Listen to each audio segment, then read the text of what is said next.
When I look at our history, I realize that our history is not negotiable. It's not defined by slavery. It is a profound history, and we need to teach it in honesty.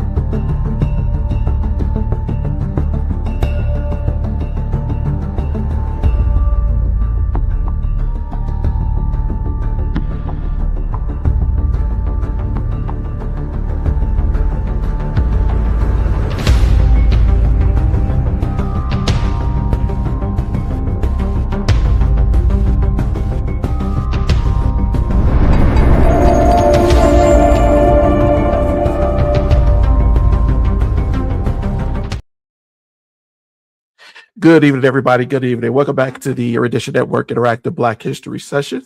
I am Eddie Phillips, your public historian, and your host for tonight's episode and breakdown. Before we begin, I want to thank everybody that continues supporting the channel, subscribing, sharing the broadcasts, engaging in our discussions each week. Rather, a lot of you haven't been for the live, and I get it. Some of it is because of the later time. And those of you are just helping us to grow. One of the most intellectually sound things you can do is study to know who you are. And many of you join in that purpose every week. And it is greatly appreciated because here we try to discuss serious Black educational issues. Many of you know, but for those of you who don't know, this is not surface level commentary. It is no longer enough to explain things in a very minimalistic way. We have to give it the complexity that it deserves, that of the world that we're living in. And that is exactly why these sessions exist. Rather you come on the live and you ask a question live, or rather you do it in the comments, it is important. So if you are new to the channel tonight, make sure you subscribe, hit that notification bell, share the episode, and help us to continue building a space focused on deep systems, learning, literacy, historical analysis, institutional understanding, a polymetric understanding for critical thinking. Every subscription, every share, every comment, and every discussion helps us push this information deeper into a community that desperately needs it, so that we can become stronger historically and more aware polymetrically on how things work.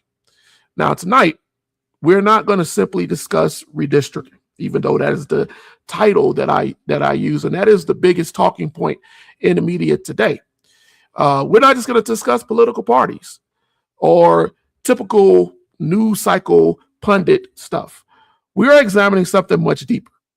We are examining how adaptive systems, that's the word I like to use lately, evolve when older forms of control become too visible for them to be able to be sustained publicly, and how modern systems increasingly reshaped their design and their behavior, their territory, their institutions, their people, their emotional orientation, and political consciousness in order to still maintain control. So we're talking about the underneath symbolic democratic language, because many people can feel that something is changing, but they cannot fully explain what they're sensing all the time. We're going to talk about how older Black Americans who lived through segregation, voter suppression, labor exclusion, institutional and community humiliation, and actual open racial murderistic violence, right? we're going to talk about all that, to recognize that familiar continuity patterns may change emotionally, even when the mechanisms today appear more calm, more domesticated, more procedural, more administrative, or more, should we say, sophisticated, precise. They're still dangerous because young generations are growing up inside algorithmic informational environments that constantly stimulate outrage, that constantly make them contrary, that constantly push an ideological conflict. Emotional exhaustion happens to a lot of our children, and many of us don't understand that emotional exhaustion affects them, and it also affects us, even if we're not online. We're going to talk about the performative politics a little bit, like we talked about last week, and reactive identity behavior. We're going to talk about all that because they're weakening long-range issues in our community, and it affects our literacy. It affects our understanding. And we have to ask these questions. What happens when populations inherit the symbols of historical struggle, but gradually lose continuity with the literacy or the system literacy that once allowed earlier generations to recognize these adaptive power struggles? Our ancestors understood it a little bit better than we do in a lot of ways, because earlier generations understood something that was very important. They understood that instability rarely remained isolated. Schools connected to territory, territory connected to representation, and representation was connected to labor conditions. Labor conditions connected to your economics, how you made money. And economics connected to how you lived, where you lived, and how you got back and forth there. Housing connected to institutional continuity. Were you allowed to be there? Was it redlined? Was it blocked? Was your voting restricted? Institutional continuity then connected to emotional regulation, and again, your overall identifier of who you are in the community. These systems that we talk about weekly, they interact together. They're important that we understand. And tonight, we're going to trace how many of these same adaptive pressures continue, even though we don't recognize them as we did back in the past, because a lot of times they evolve. You could call it redistricting, but you could call it informational fragmentation. You could call it algorithmic conditioning. You can call it institutional occupation. You can call it coalition destabilization. You can call it dependency conditioning. You can call it many things, but the reality of it is they're all connected. And the predictive behavior systems that are increasingly shaping our emotions and our orientation are affecting us. Now, in order to do that, we have to talk about some serious things. We have to go back in the past. This is a History Channel also. We got to talk about Medgar Evers. We got to talk about Selma. We got to talk about Vernon Dahmer. We got to talk about Chaney, Goodman, and Schwerner. We got to talk about all of these people who gave their lives for the very thing that's being taken today.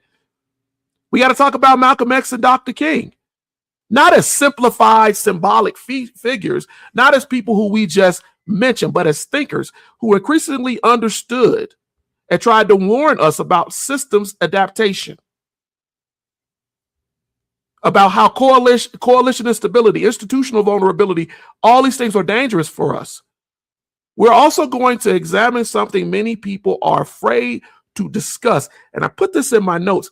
They're afraid to discuss honestly how fragmented informational systems, performative politics, reactive ideological conflict, and emotionally stimulating algorithmic environments increasingly weaken our understanding and even our coherence across Black communities, while the systems still evolve procedurally around us to push us into a trap.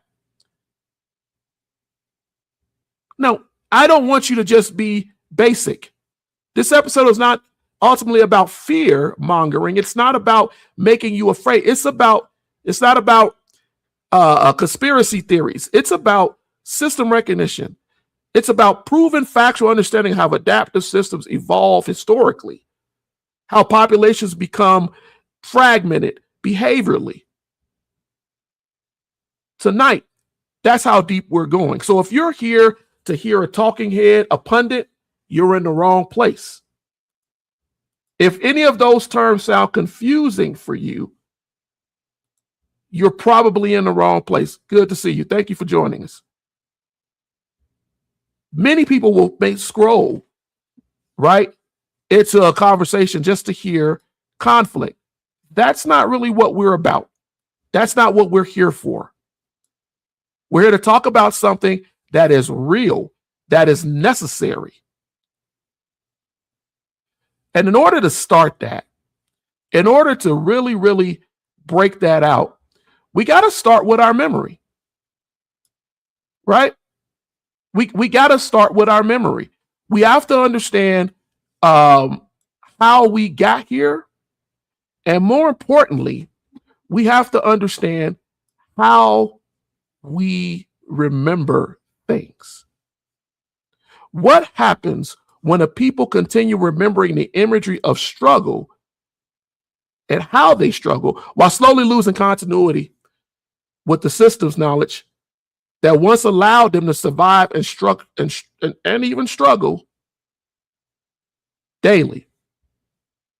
What happens when historical memory remains emotionally recognized, yet the deeper territorial, institutional, psychological, physiological, and behavioral framework attached to those memories become very weakened and not even thought about across generations? And what happens when adaptive systems realize they no longer have to erase your history? They don't have to erase your history completely, because compressing, fragmenting, and symbolically reshaping your memory can become just as effective at helping you to censor yourself.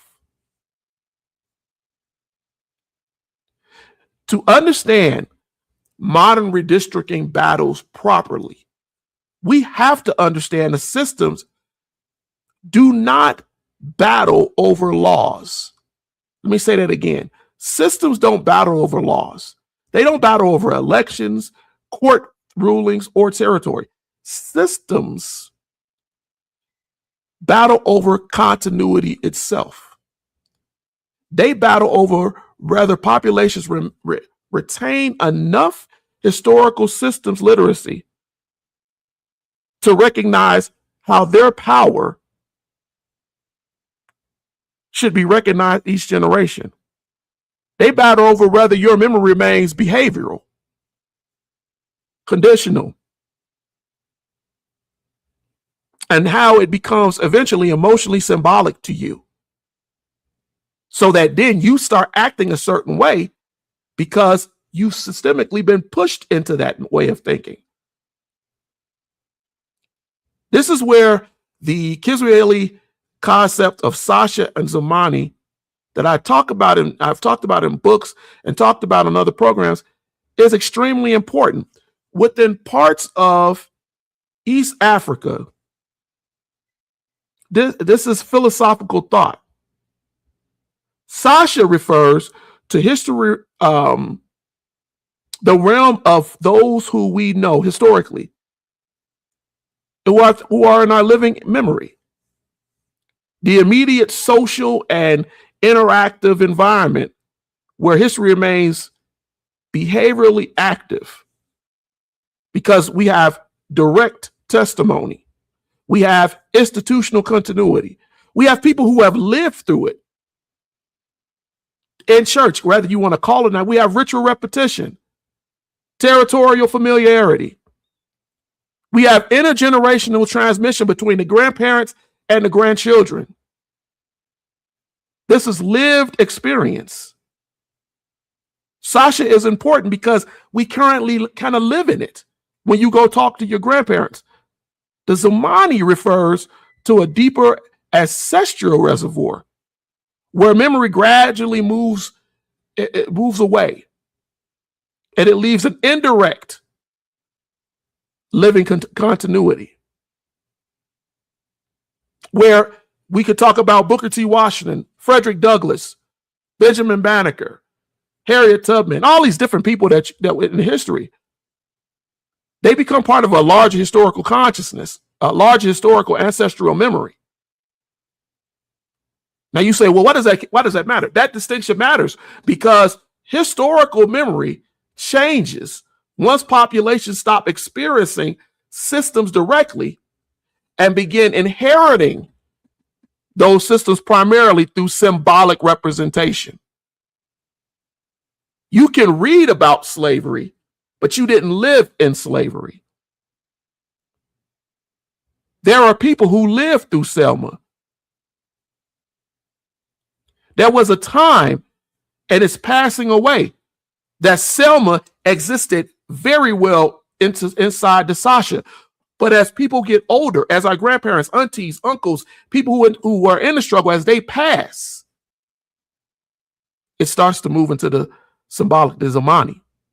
Currently, we have the ability to question those who lived through these things. Bloody Sunday was not encountered primarily through documentaries, annual commemorations going across the Edmund Pettus Bridge. It's not about clips and historical quotations. The people who crossed the Edmund Pettus Bridge still sat in churches. They still walked neighborhoods. They still live within our environment. And they still remember the emotional atmosphere that surrounded voter registration drives. They still understand the emotional atmosphere surrounding the violence and the danger. They remember how navigating environments where institutional retaliation could affect their employment, their lives, their housing, their transportation. They remember all of that. Even if they were children absorb these realities behaviorally long before they fully understand them intellectually. That is a psychological fact. They watched when they were children. Adults lowered their voices discussing white local officials. They learned the emotional restraint, sometimes that had to function as survival discipline. They noticed how certain towns altered the emotional atmosphere when they drove through it to go on trips in vehicles with family. Before anybody verbally explained it to you. And many of you, you know it too. You have lived it. It's because it has been passed down generationally. They absorbed all of these territorial cautions before learning that historical architecture would be put in books and put as a cautionary structure, but they lived it. And this matters because systems eventually become embodied behavior. Repeated exposure to unstable environments gradually conditions emotional regulation and patterns. It spikes your vigilance system. It spikes how you communicate, your communication habits. As I just said, your territorial awareness.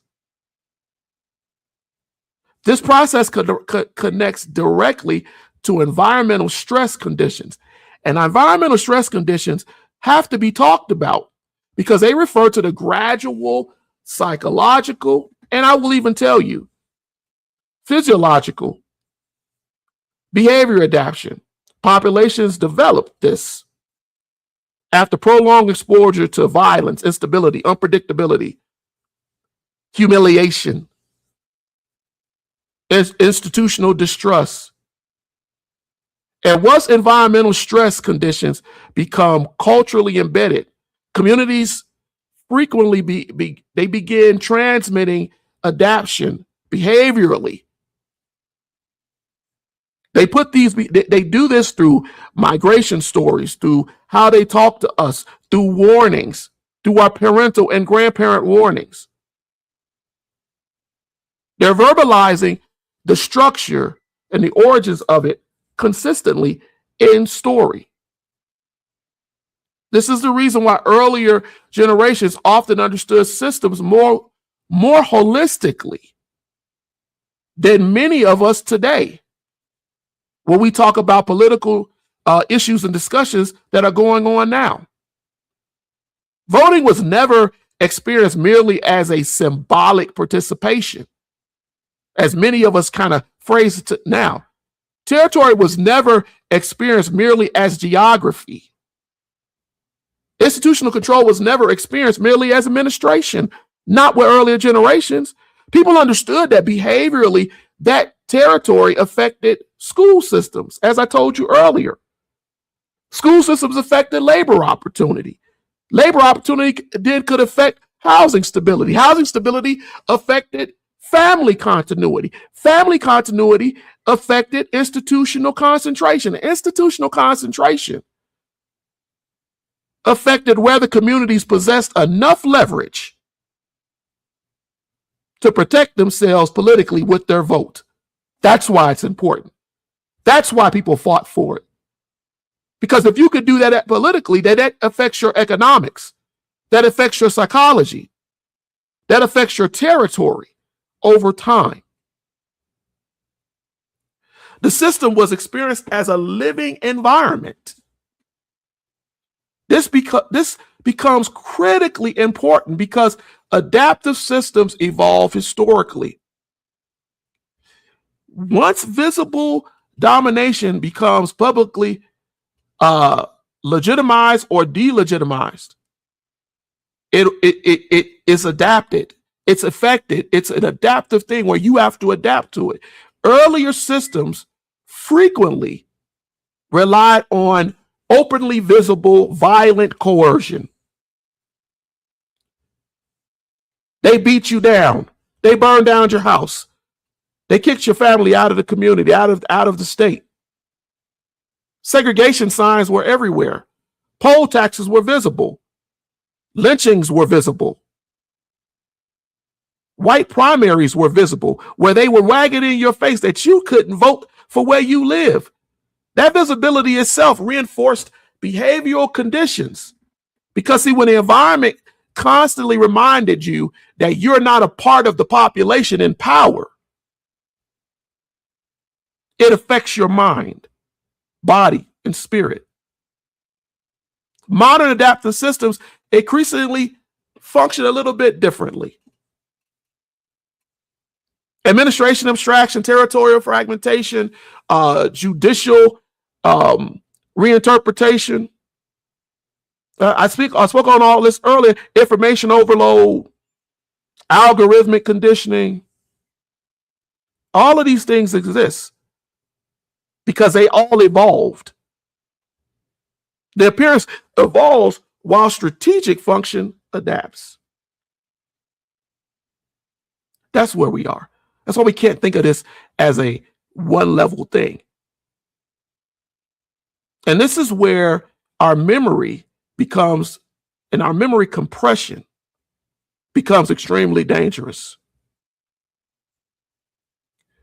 Memory compression occurs when complex historical realities become condensed into emotional responses.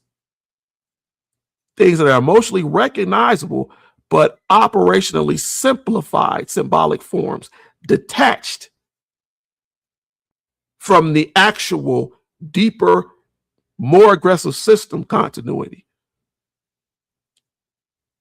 Historical racial struggle becomes compressed into isolated speeches by Dr. King, Malcolm X, and anniversaries and holidays, and images that we see, personalities that we watch on documentaries.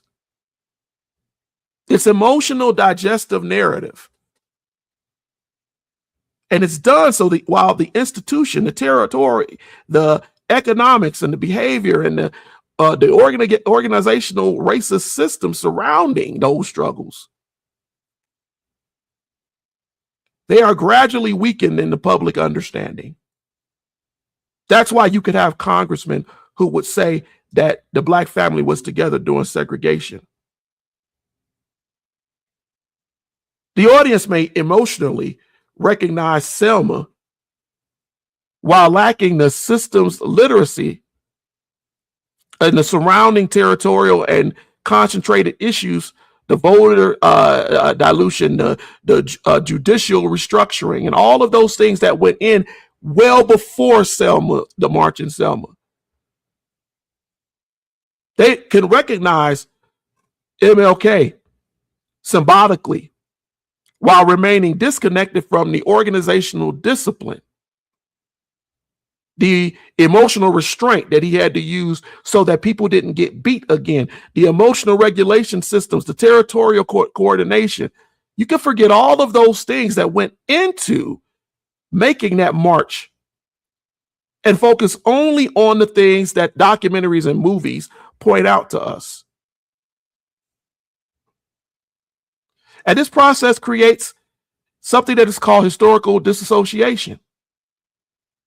And that occurs when you retain emotional familiarity with a historical issue, a struggle, with something that happened, but you're gradually losing your operational understanding of how these systems function structurally across institutions, generations simultaneously. And once symbolic recognition becomes disconnected from community or cultural literacy, adaptive systems become easier to normalize because populations increasingly recognize oppression primarily through older visible imagery. And then you start to make excuses. That's why you have people, when it comes to reparations, tell you, well, slavery was a long time ago. That's how you have people that say, well, I understand the civil rights movement, but that was a long time ago. And then we get into the idea of symbolic neutralization because so many people preserve the emotional visibility of the historical struggle while weakening the operational systems literacy. What goes into a movement? So you don't retain movement continuity, territorial awareness, the organizational discipline and that these people had to have. The symbol remains publicly acceptable because it's disruptive, but the cultural implications gradually become softened, compressed, just a ceremony, just something that a holiday. And you don't recognize the efforts, the intellectual and institutional analysis needed to keep a movement going. And so then you start losing territory. You start getting disenfranchised because you become so caught up in the neutralization of it. There's another thing called legitimacy management. And I always want you guys to look these terms up, these psychological, sociological terms, because I want you to understand them. Legitimacy management refers to the method through which systems preserve public perception. It talks about how they retain this idea of fairness, stability, democratic inclusion,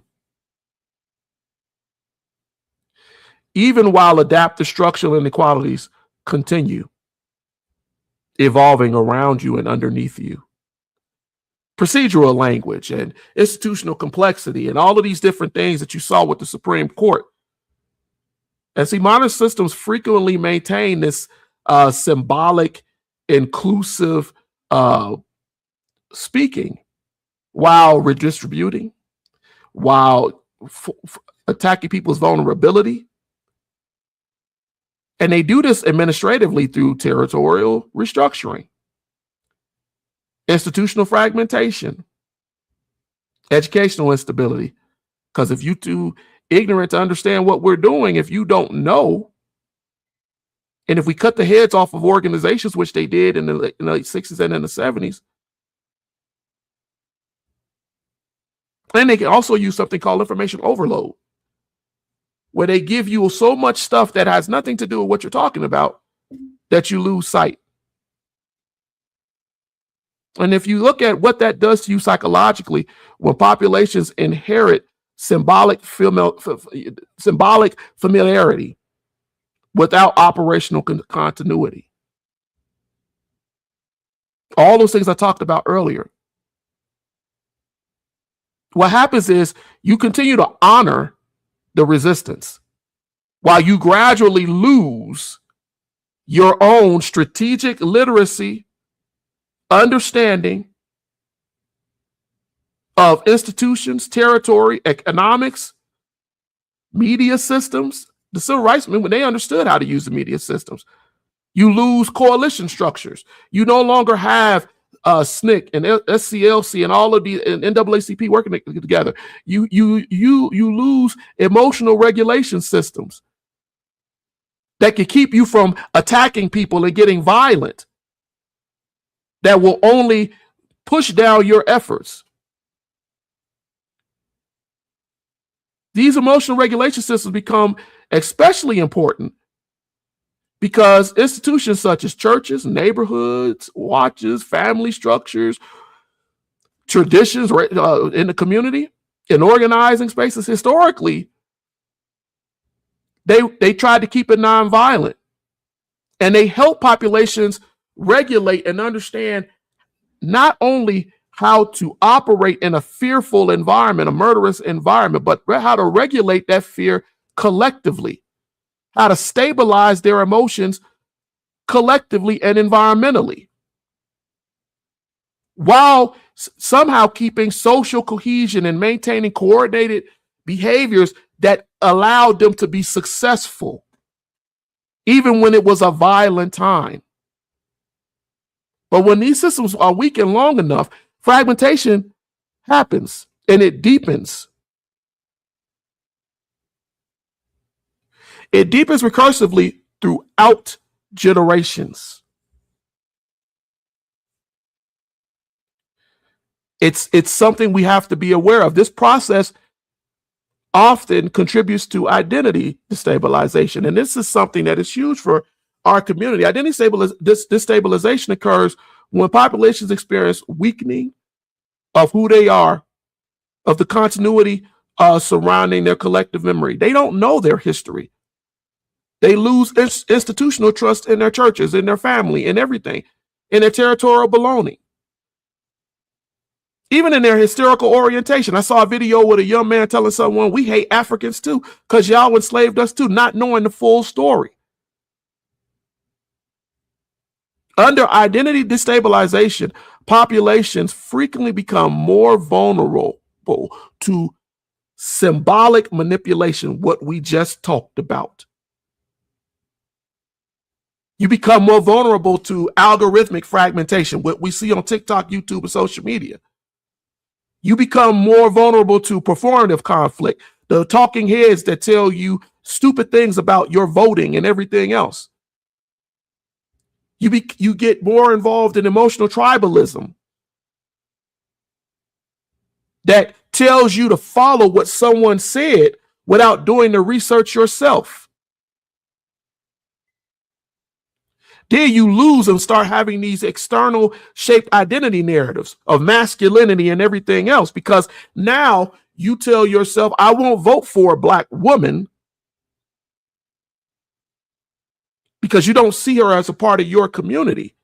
But you don't realize that that was a shaped identity narrative that was used to adaptively convince you to go against your own best choice or choices. And I'm not talking just about Harris in the last election. I'm talking about across the country and districts and sectors throughout cities and areas we continue to do this, and this vulnerability increases further once institutional occupation begins developing. And let me tell you what that is. Institutional occupation occurs when institutions historically rooted in communal connectivity gradually become reshaped around external incentives. Schools no longer have an incentive to teach you Black history. They no longer have an incentive to teach you about where you came from. They're there to teach you procedural adaptation. They're there to put an audience and a community pressure on you. They're a funding structure at this point. And this could happen in your schools, in your churches, in your jobs.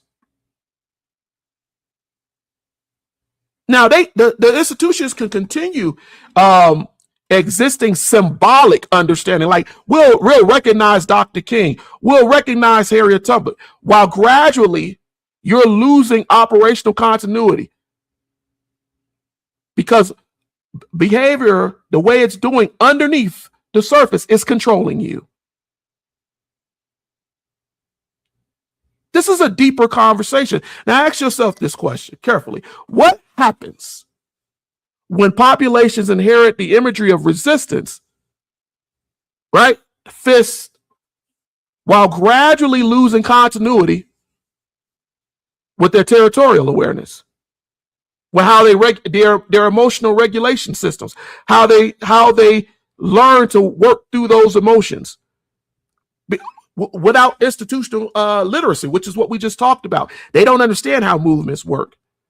Without coalition discipline, how to bring people together. Without behavioral adaptation knowledge, right? On how do we adapt to what we see? How do we not give them what they want? And when you don't understand system consciousness in the way that earlier generations developed and understood it, how does that affect your environmental survival? Let me make that clear for you. If you don't know who you are, where you come from, how to continue to maintain or gain power or grow, how do you survive? What happens when memory remains emotionally visible while operational continuity weakens? You know, all those people, all of you, some of y'all that was on there saying Black Lives Matter is just another group, and not trying to understand, well, maybe I don't like what they did with this, but what can we do that's different but keeps us moving?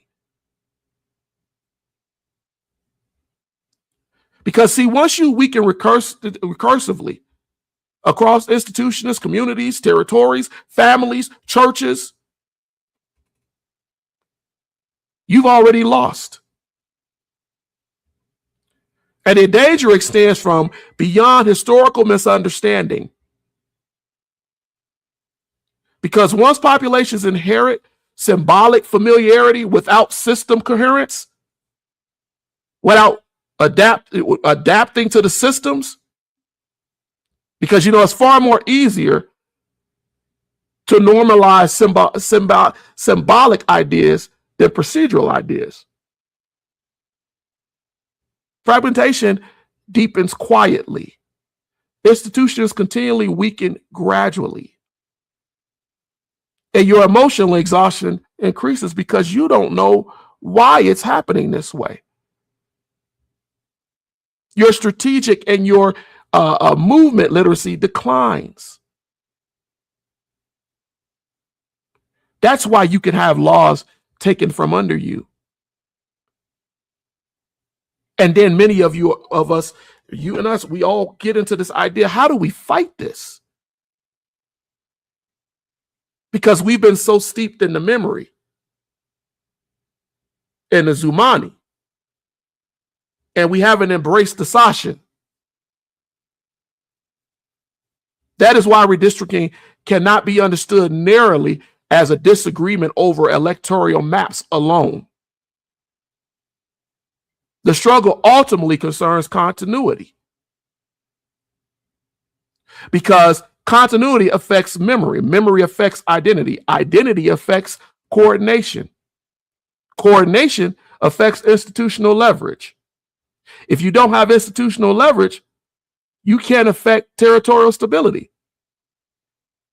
And without territorial stability, which affects whether populations can preserve enough system literacy, power, and recognize adaptation, fragmentation will happen. You'll start losing who you are, and that will go into future generations. And that is our problem. That's the deeper problem. And I know that all of that is not something that you get with a lot of other shows and sessions. When we get into redistricting, when we get into the idea, because let's go into that. Let's go into that in relation to everything that I just talked about. Because you can't just look at it as redistricting. Why do these battles keep emerging more aggressively in regions carrying long histories of racism, of territorial exclusion, and institutional instability? Why do emergency redistricting sections repeatedly appear in the news from states where earlier generations once confronted literary tests, white primaries, poll taxes, racial intimidation, economic retaliation, lynching, segregated infrastructure, and just open voter suppression? And why do so many modern discussions, that's why I wanted to go into that symbolic nature earlier. Why do so many people reduce these struggles to ordinary partisan disagreement? It's just blue and red and Democrat and Republican. It's a lie. You have to understand and recognize them as part of a much older battle over territorial concentration, institutional continuity, collective leverage, and long-term racist system control.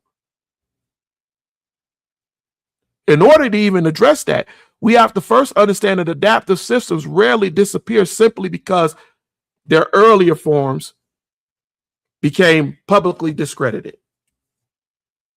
They don't just go away. Systems evolve administratively.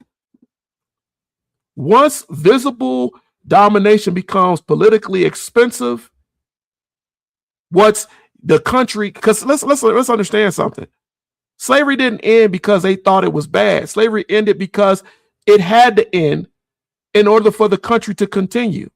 Jim Crow didn't end because people thought Jim Crow was bad. It didn't end because people thought it was morally embarrassing. It ended because people were legally vulnerable. Because the Russians and other people in the country, in the world, started pointing out, how do you say that you're a democracy and you're doing this? But it didn't go away. The language changes, the procedures change, the institutional mechanisms become more abstract, but the strategic, concentrated concerns surrounding territorial control, concentrated leverage, labor stability, demographic management of Blacks, and institutional continuity, they remain. They're active underneath all of the procedures and court cases and decisions and everything. Early generations understood this behavior because they experienced suppression as an environmental system. They saw it as an environmental system rather than an isolated political event that they try to convince us it is now. Segregation did not affect voting alone. Where you lived, territorial exclusion affected transportation access. I've been talking about this for the last 2 months. your educational opportunities, and on and on and on. Your emotional and your physical safety. Simultaneous people understood that institutional instability could spread rapidly across ordinary daily life. Because, see, earlier systems visibly connected these things. And this is one of the reasons why older Black communities often react to modern redistricting battles with a level of emotional intensity that many younger generations, they don't understand. Because they've been raised primarily inside of symbolic memory environments. We're not discussing our history with our kids. And they struggle to fully understand, well, how is that important? You know that when they get up and say, well, I just won't vote.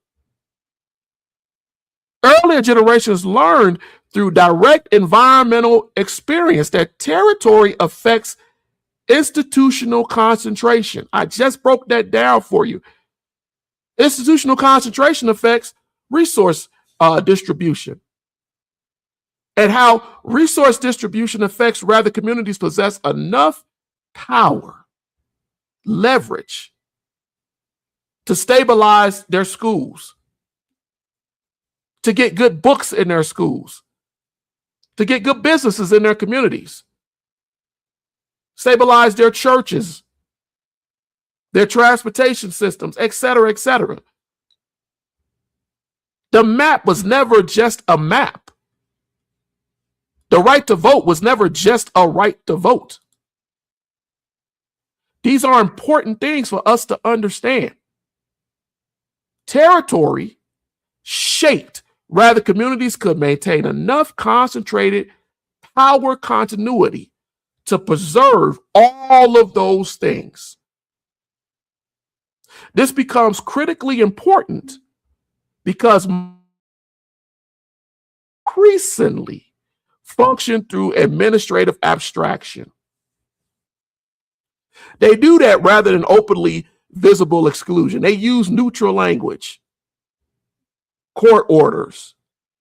Administration abstraction occurs when structured power becomes embedded inside of technical procedures, words, legal interpretations, bureaucratic complexity, right? Demographic manipulation, gerrymandering,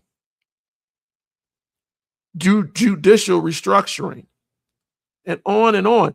But the whole thing is they try to appear emotionally neutral while distributing or redistributing things that make you vulnerable.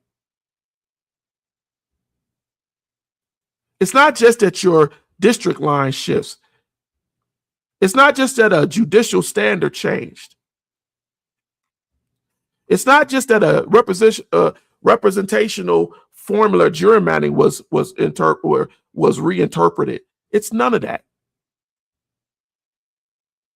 Each individual adjustment can appear like a isolated administrative neutral thing, yet the cumulative effect of what they do still reshape Black political leverage and territory over time.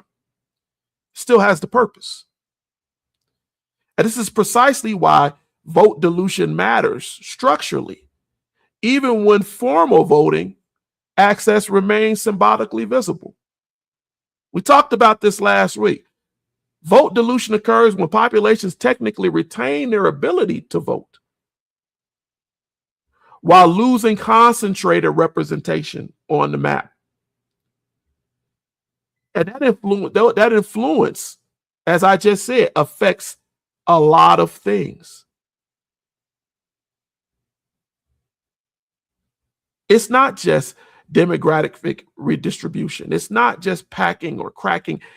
It's affecting your life and how you can maintain or gain a better quality of life. The distinction between symbolic participation and operational leverage becomes essential to understanding how modern adaptive systems, racist adaptive systems are working. We talked about it. Symbolic participation occurs with populations when you try to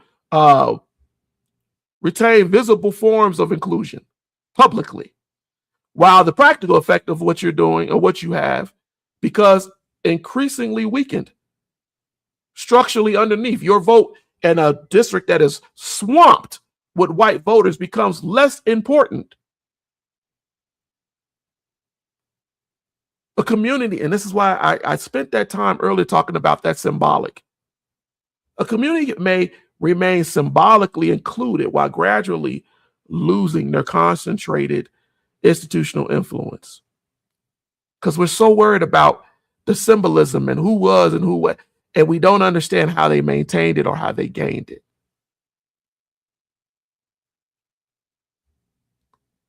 This is the reason modern suppression systems are appearing more and more frequently.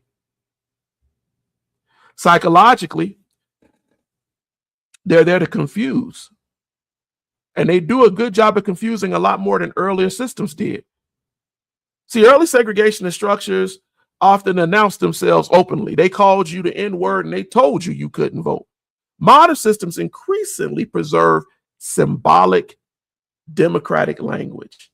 Oh, you're all included. This doesn't take away your vote. This is not us doing any of that. We're all Americans. While they still push instability, territorial economic change, while they're still trying to neutralize you. And if you think carefully of what that means, it means and what happens psychologically, once populations encounter systems like that allow them to maintain that symbolic participation or understanding the struggle while weakening their concentrated community leverage simultaneously, confusion happens, especially for the younger generation. They don't understand. Institutional trust across the board, rather the institution be good or bad, it weakens. Strategic orientation becomes harder to maintain. It's harder for churches and people to get folks in to talk about this because people don't understand it, not on a systems basis. And the social fragmentation often accelerates. And it starts to affect everybody. Remember, social fragmentation is that gradual weakening of communal continuity. Your ability to collectively coordinate. Your ability to trust an institution is there to help you. Rather be the NAACP, rather be SNCC, rather be SCLC, whoever it was back in the day. What do you have now? You don't even trust Black Lives Matter. Your territorial cohesion falters. And your shared strategic orientation becomes less across the population and the generations over time. Once that fragmentation deepens long enough, and it has for 3 generations, communities frequently start to struggle sustaining long-term, long-range organizational discipline in order to reach a goal.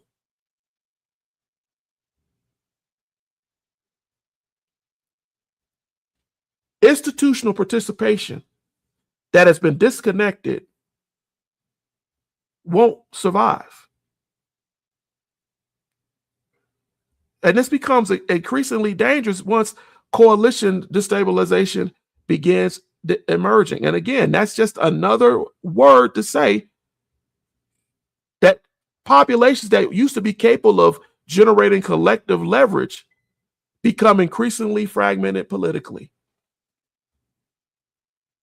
We have ministers and church leaders and community leaders who are ideological, emotional, but ineffective. And institutionally, it weakens long-term coordination across all of our shared interests. And the people who are running these other systems know that. And they build upon demoralizing and pushing down any leader within your culture. We see it online. Modern algorithmic environments, even YouTube and Facebook, they frequently reward the opposite behavior.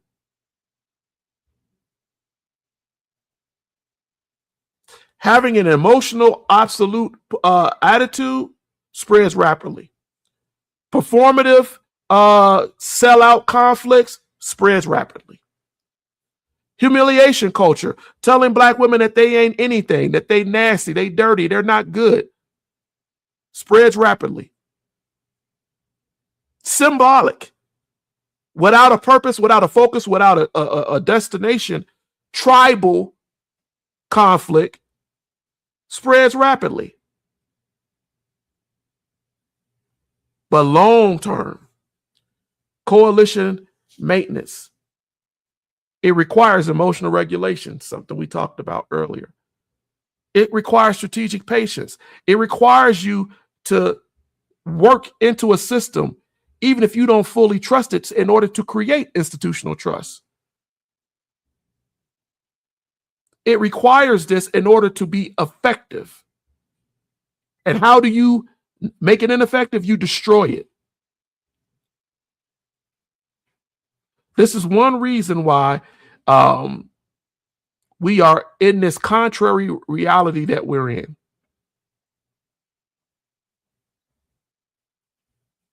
We're in a problematic behavioral shaping environment. That's just what we are, where our behavioral outcomes are more important to us symbolically and environmentally, rather than through coercion alone.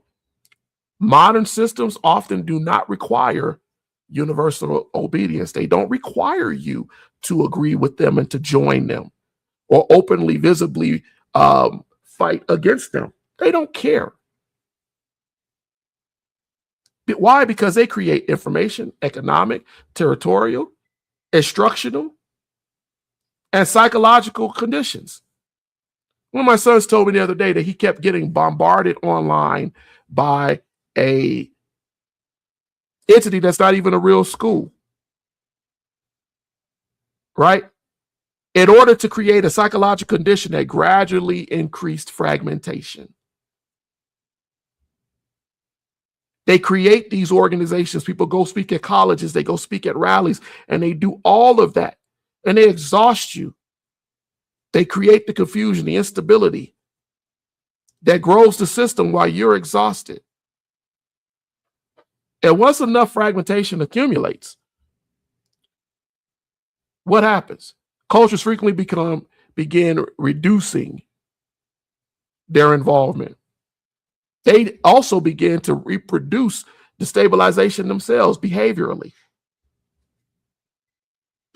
They don't require someone to agree with it. They don't need you to, because they've already pushed these conditions of disorganization recursively. And when you replace redistricting inside that larger system environment, what happens? What happens when territorial fragmentation weakens concentrated political leverage? While that same informational fragmentation weakens system literacy simultaneously. So you don't even know how to fight. What happens when your community's already carrying psychological exhaustion about race and everything that went into it? Institutional distrust. What happens when there is a historical instability where they don't even know who they are? They begin navigating procedural systems and just taking them on what they are. They no longer see it as sophisticated legal, demographic, administrative systems. They just see it as something that's happening. And the answer extends far beyond elections.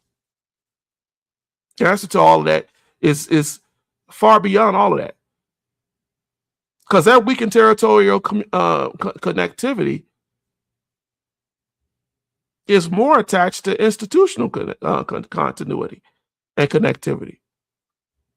Weak institutional continuity and all of that creates inequity, creates vulnerability because you're not educated. It creates healthcare disparities that we've been witnessing, creates environmental neglect, psychological neglect.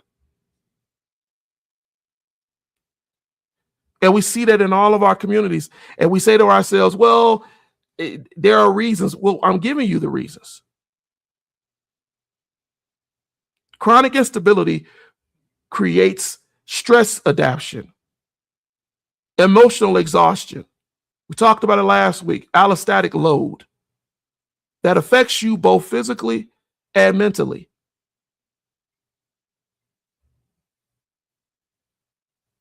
And then they throw something in there, a dependency conditioning, where you start to depend on things. It's not just Black people either. You become dependent on unstable institutional arrangements while you're simultaneously losing concentrated leverage capability. This is why I don't ascribe to any party. Because if you don't understand that under dependency conditioning, communities often remain economically tied to systems that aren't trying to help them, systems that generate instability. And while they're giving to those systems, I don't care if you're Republican, Democrat, independent, or whatever, but while you're giving to the system, not the politics, you're losing territorial, institutional, and political capacity. Because you haven't been able to identify. I never saw Dr. King, for that, like Malcolm X or anybody, get up there and tell you they were a part of a political party. They went to all parties. Jackie Robinson asked the Republican Party to get Dr. King out of jail. And when Richard Nixon refused to even act upon that, Jackie Robinson turned on Richard Nixon.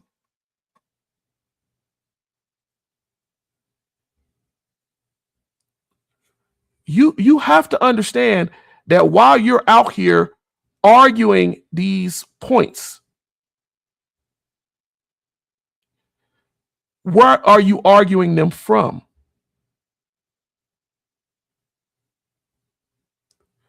Institutional occupation occurs when institutions such as a church and others, right, that were originally rooted in communal continuity gradually become reshaped. Rather it be by funding pressures, rather it be by organizational pressures, rather it be by political systems, their survival priorities weaken. Church and media environments, educational systems, civic organizations, political structures, they can continue to live symbolically while gradually becoming less capable of sustaining the territorial awareness, the collective efficacy, the coalition discipline. We've lost that. And see, once institutional occupation combines with territorial fragmentation, it's almost a done deal. We're not, but we need to be able to identify it. This is why many young generations raised primarily inside of symbolic memory environments, they sometimes interpret older Black concerns about redistricting and all this as exaggerated. This is why they can get on social media and say, this don't affect me. Or they say that people are being overly emotional if they see someone crying. Earlier generations frequently experienced how quickly territorial instability could spread. They learned behaviorally that representation affected institutional continuity. They knew this because a lot of them participated and lived through those times and understood it at a deeper level. And so now we're dealing with people who retain a symbolic democratic participation while losing concentrated understanding of how a movement works. That's what we talked about. That's the adaptive. And that danger extends far beyond maps because territory affects institutional concentration. Institutional concentration affects resource stability.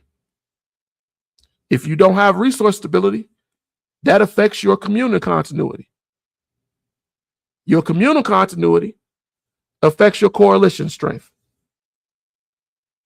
While everybody's out here arguing about different things, if you don't have coalition strength, you don't have leverage. And if you don't have that leverage, how can you preserve enough power to resist the fragmentation that is trying to overtake you? It is not because maps alone determine freedom, but because territorial restructuring affects whether we retain enough continuity, coordination, leverage, and power to protect ourselves and our institution and our communities.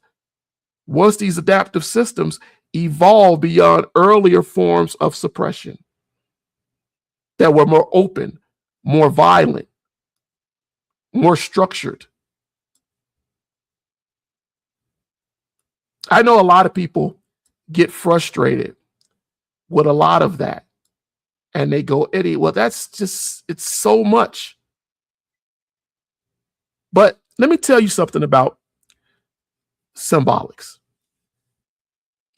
You choose what is symbolic and what should connect with you. I'm going to cover one more section before we get off of here of my questions that I had on here. And then we'll probably come back next week and we'll talk about this further. Because it's still in the news, it's still in the media, and it's still there. But I want to talk about how, in this last section, how we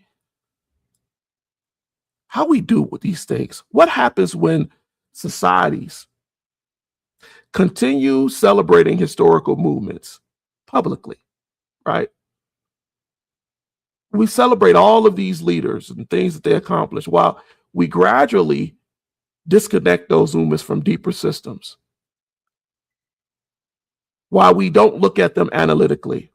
Or we tear down the people, but we don't look at them analytically in the way that they looked at it analytically. We take the symbolic nature of it. And we forget that Dr. King and Malcolm X and others were threatening to the original system.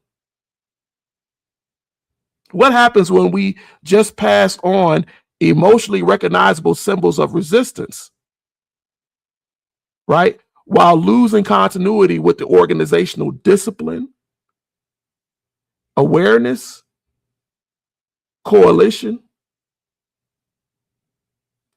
and most importantly, something that always bothers me, our institutional and cultural literacy. All of those things were gained through struggle, gained through slavery, gained through Reconstruction, gained through our experiences here. And yet we look at the symbolic nature of it. And what happens when historical figures like this remain visible culturally, right?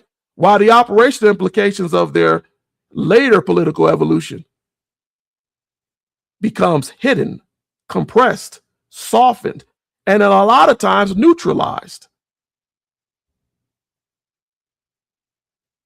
And in order to understand that struggle fully, we have to understand that battles over history are rarely about the past.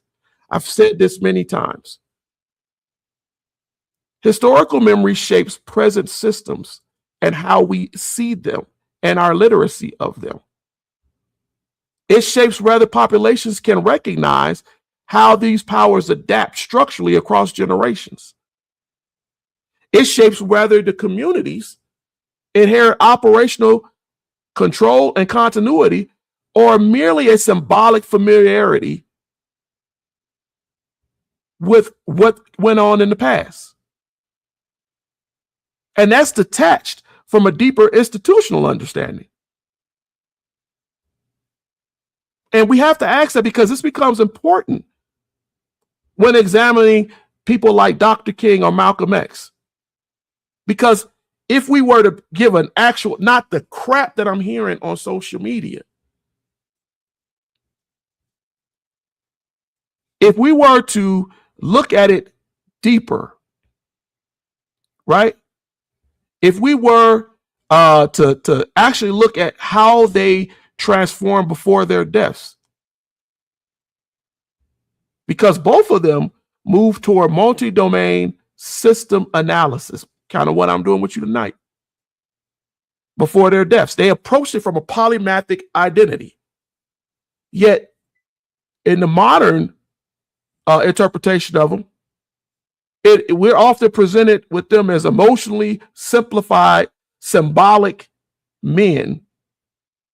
And that reduces the disruptive structural implications of who they were. This process and how they looked at systems shouldn't be compressed. It should be expressed. I told you earlier, memory compression occurs when complex historical realities become condensed, hidden, taken away, emotionally regarded, but operationally simplified. So that I have a dream speech, the bullet up or the ballot, by any means necessary. See, the audience may recognize the image. They may recognize the speech. They may recognize the quotation. They may even participate in a ritual of understanding and remembering. They may do all of those things, but they lose their strategic literacy that originally made these men and their movements dangerous. Dangerous enough that they should be killed by power structures. Many people encounter Malcolm symbolically. They encounter him through fragmented imagery, emphasizing his anger, his confrontation, his militancy, his rhetorical intensity, and his ability to break down complex things in a very simplistic way. And they do that while remaining less familiar with the increasingly expansive geopolitical and system-oriented analysis he developed later in his life that had him to go to the UN, had him to go to Africa and the Middle East. Malcolm's later work before his death, it examined colonialism, economic dependency, media systems, territorial control in the South and in the North, international and internal law. He had a coalition strategy that he wanted to input because he understood we're stronger together than against. And this evolution mattered because Malcolm increasingly recognized that symbolic participation without concentrated leverage remains structurally vulnerable. The ballot or the bullet often becomes compressed publicly into emotional militancy. But if you really listen to that speech, Malcolm's talking about system adaptation.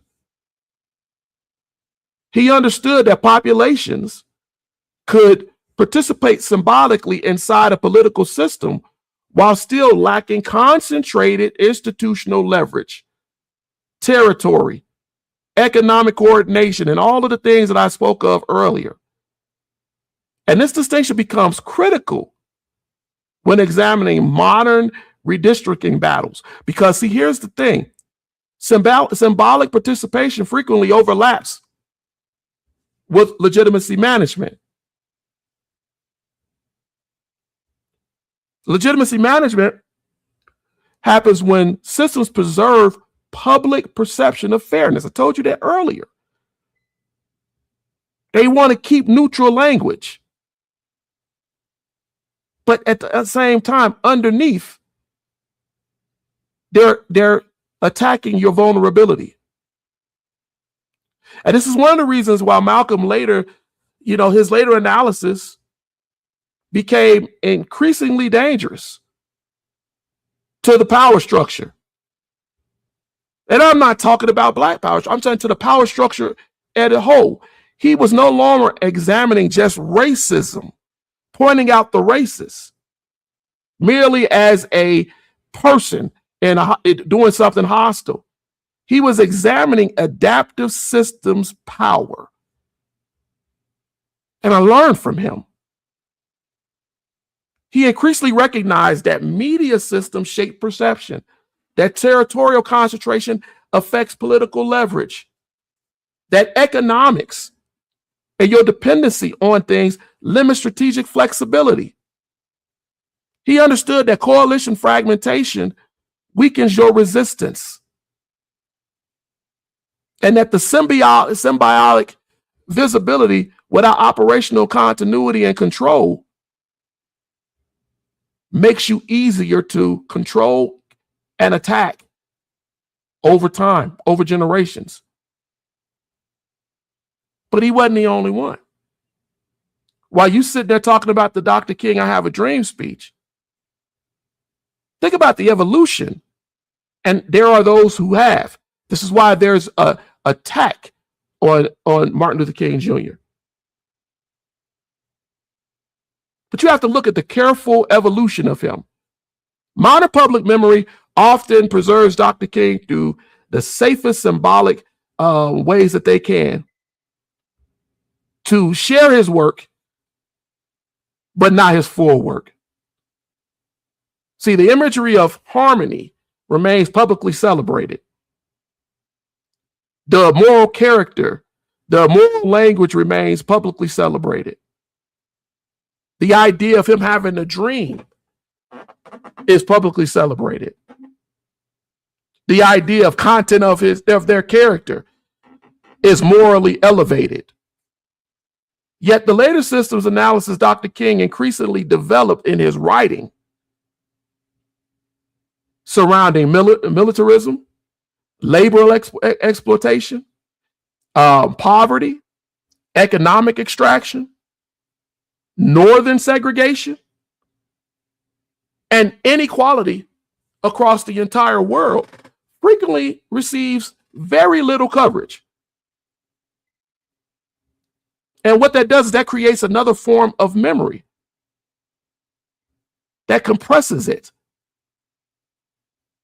Because, see, Dr. King's later critique increasingly examined how systems distribute vulnerability institutionally, rather than simply how individuals express prejudice personally, or how they do things violently personally. Such in his, and I paraphrase his comment that though you don't want me dead, does not mean you wish me well. Does not mean you see me as an equal. And this was a failure of Reconstruction too. Dr. King increasingly moved towards understanding structural violence. Structural violence refers to the harm produced systemically through institutional arrangements that shape where you live, how you travel, your health care, and everything else. That then affects your physiology, your psychology, it affects you economically.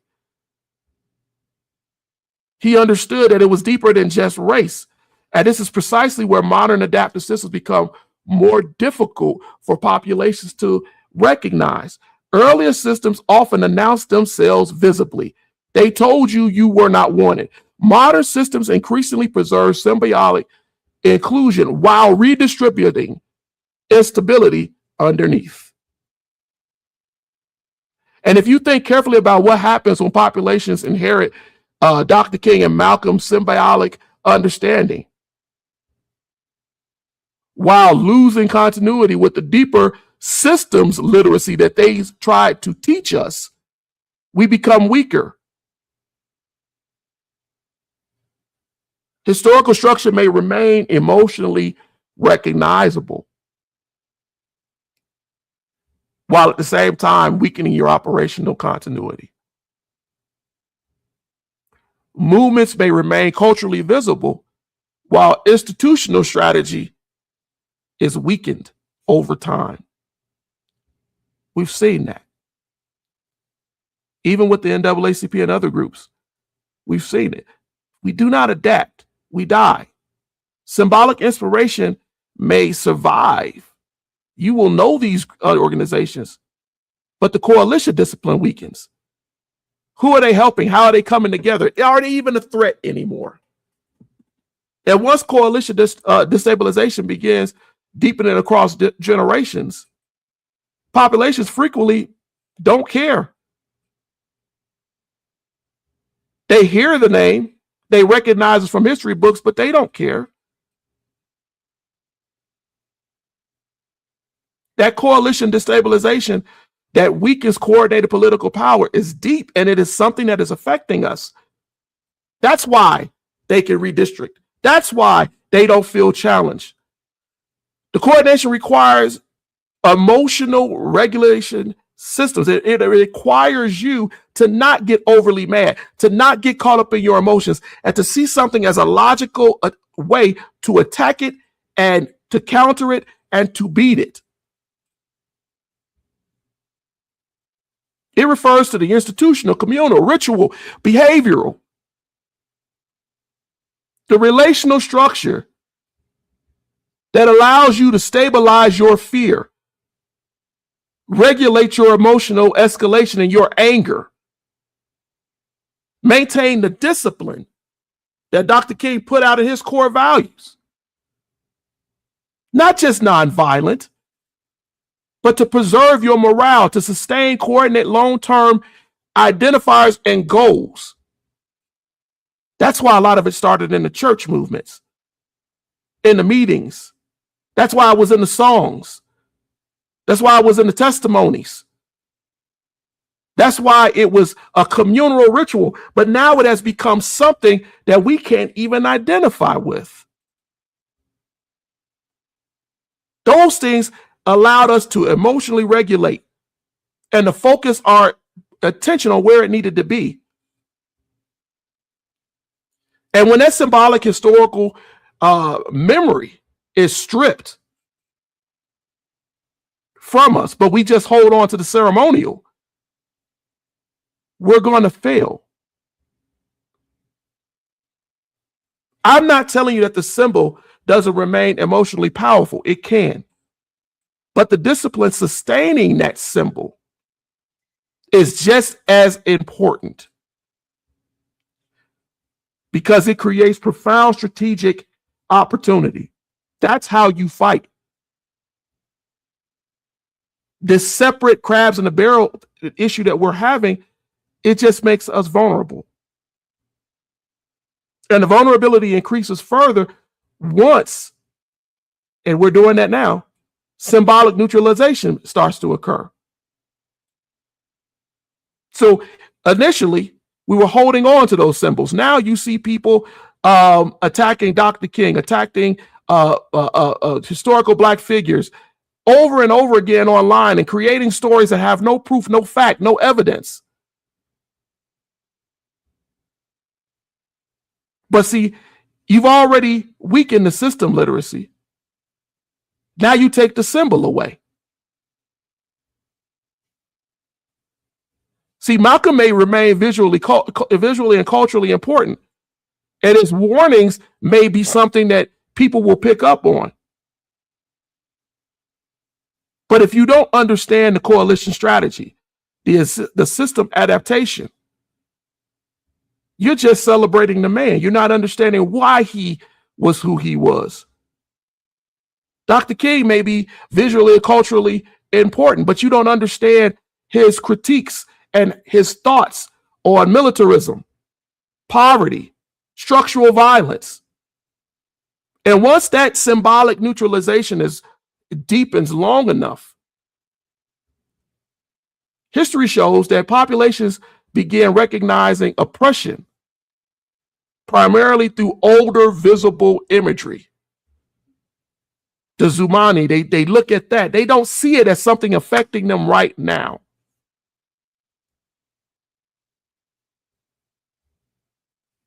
And you destabilize your identity. You don't know who you are, your historical orientation, your communal connectivity, your institutional trust. All of those things are affected.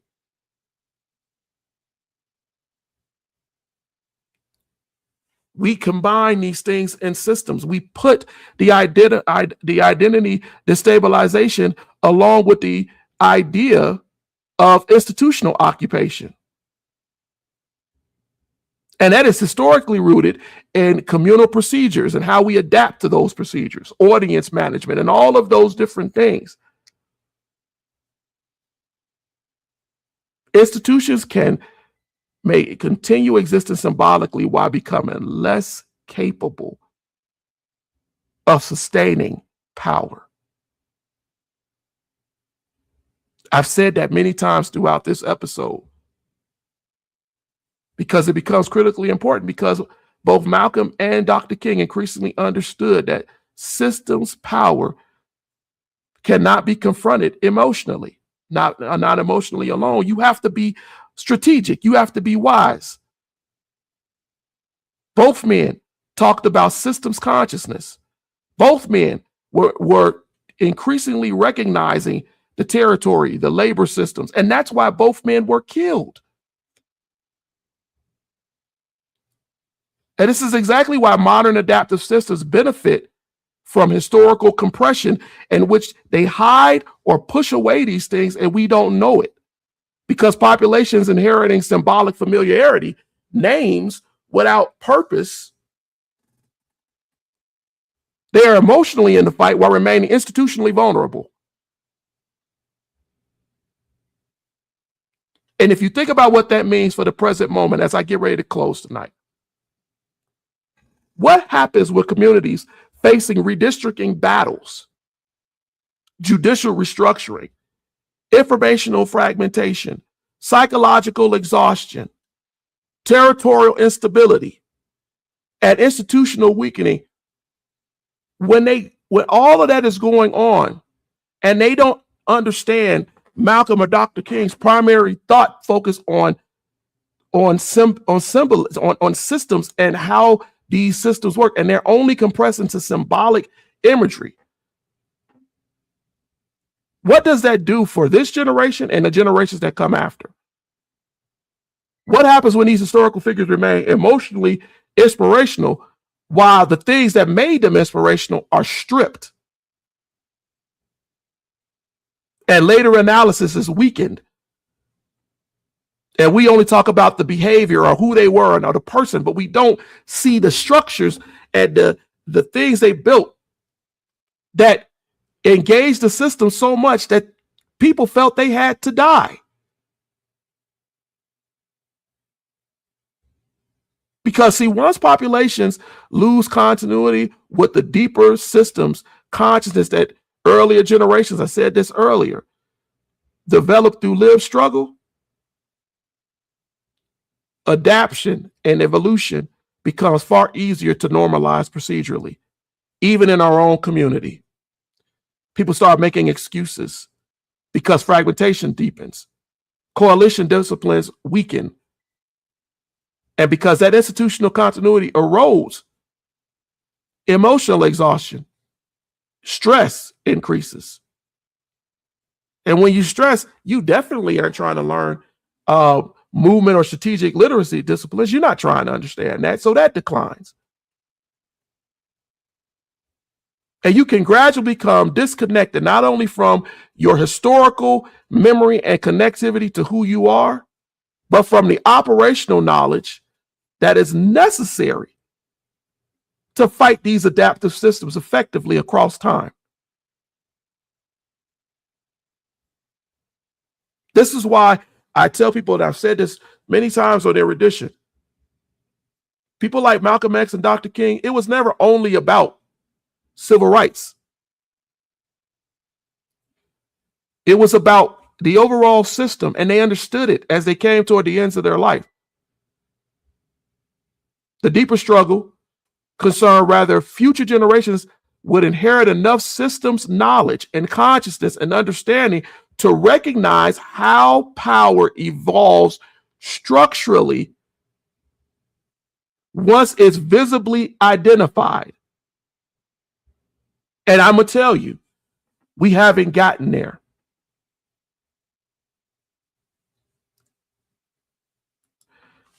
I'm going to close, but I'm going to tell you. So next week, we're going to talk about some other things. I want to take this conversation further. We're definitely going to try to take it further. And I want to talk about a thing that's really been out here for a while, the idea of Black fatigue. And the real reason behind it, and why it's something that we have to be aware of, because right now, this is what we're dealing with. The real issue of Black fatigue. I want you to think carefully about the continuity we trace through this session. I want you to drop questions on YouTube and Facebook or wherever you see us. I want you to understand that we began with memory. We began with the Sasha and Zamani. I want you to remember what those mean. We began with the idea of societies and how they survive, partly through their ability to preserve continuity, intellectually, operationally, across generations, rather than merely preserving symbolic stories. Because many people still imagine oppression only through older, visible imagery. They imagine the fire hose, they imagine the mob, they imagine the dog, they imagine the poll tax, they imagine the burning, they imagine the. But adaptive systems study resistance. I saw someone posted that when they came up with some of the plans for this current presidency, they studied us. They study resistance. And once older forms of visible suppression become too morally expensive, too visually seen, too legally vulnerable, too internationally embarrassing, they evolve. They evolve procedurally. That is why so much of what we discussed tonight feels psychological, and the definitions are so expansive. And I gave them to you, and I gave you the terms and the definitions because they confuse too many people. Because symbolic democracy still exists today publicly. People can still vote. Representation still exists symbolically. The language of equality still exists publicly. And the institutions still appear operational on the surface, yet they've weakened territory. Institutional continuity has been weakened. Coalition continuity discipline and continuity has been weakened. Emotional regulation systems are not even understood. And fragmented informational environments increasingly shape emotional orientation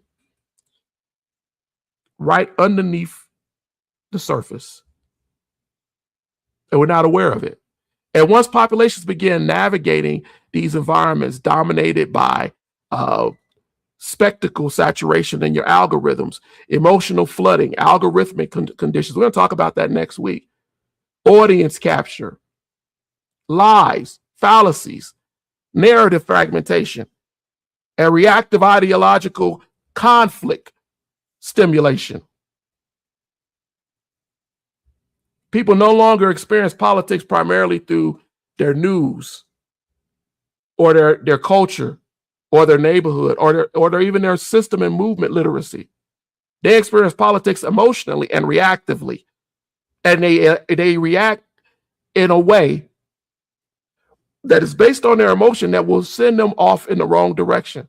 And that distinction matters because adaptive systems no longer always require populations to fully agree with them. They want your fragmentation. They want your argument. If communities become emotionally overwhelmed long enough, they shut down. If institutional continuity and connectivity weakens long enough, you don't trust it. If system coherence fragments long enough, you don't even recognize it. And once the population loses that continuity on their territorial awareness, where you live, how you vote, how you create coalitions, your church groups, your social groups, your family, all that literacy is gone. And then behavior environments themselves gradually begin reshaping your politics. And then you get into the idea of the sellout that we were talking about last week and the alignments that are all based on survival. And that's when things become very serious. Next week, we're going to examine what happens once those fragmented informational environments stop merely reacting to human behavior and they increasingly start to predict, shape your algorithms, how you see it and how you think about it. My wife has talked about that sometimes even on her show. We're going to discuss those system literacy collapses, those predictive governances, how they probabilistically determine how they think you will feel. Because the deeper question is no longer simply, how do systems control populations? The deeper question becomes, what happens when the environment itself begins governing behavior before populations even recognize that it's shaping their behavior in the first place? That's where we're going to go next. I want to thank you all for joining us. So if tonight the discussion challenged you, if you think that this was a deeper way of looking at history, systems, psychology, politics, and on, and the future direction of our communities was addressed here, make sure you subscribe. Hit the notification bell, share the episode, and help us continue building one of the most, in my opinion, one of the most interactive communities that we can have. Because what we do here is serious systems literacy so that you can learn. And we do it in a Black historical educational space. And if you want to go deeper, this is the place to be. This is the place to be. As I close, you will see, just as always, an advertisement for the book at the end. I hope you join us next week. Please go out and watch. I'm going to say this last. Go on and watch. We did part 1 and part 2 of the Sellout series. Go watch part 2. If you are one of the over 3,000 people that watch part 1, do yourself a favor. Go watch part 2. You're going to get new things from that, just like you're going to get new things from part 2 from this next week. Also, join us on our school site. We have a school site where we try to give full breakdowns, lessons, quizzes, extended systems of discussions, things to make you think. I will be updating that by Tuesday. We have some new things to put up in there, and that operates underneath our historical and systematic analysis, and it will help you to grow further. Go to the SKOOL school site and look for the Erudition network, and you'll find us. All right. You all be blessed. I appreciate all of your time here. If I didn't get to your comments, I didn't see them. For some reason, StreamYard was blocking them. So if I see them, I will probably answer them in chat or in the chats on YouTube or whatever. But I thank you all. I do see that you are on, but I thank you all for joining us. You all have a blessed and wonderful rest of your weekend. And God willing, we will see you next week. Thank you.